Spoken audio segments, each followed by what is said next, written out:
हर्क साम्पाङको एकछिन यो कुरा सुनौँ है।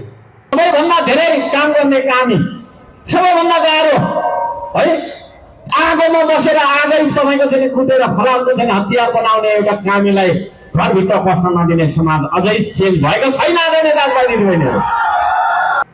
होइन, यो नेताहरूलाई निर्वाचन नजिकिँदै गर्दा मात्र यो जातीय कुराहरू चाहिँ किन आउँछ?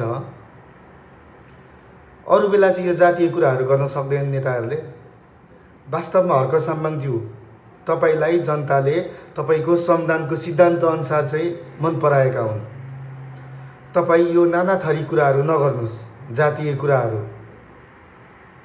तपाईँको संविधानकै सिद्धान्तलाई अगाडि बढाउनुहोस्। तपाईँको संविधानको सिद्धान्त मन पराउने राई, मगर, कामी, दमाई मात्र छैनन्। तपाईँको संविधानको सिद्धान्त मन पराउने सारा नेपाली जनता हुन्।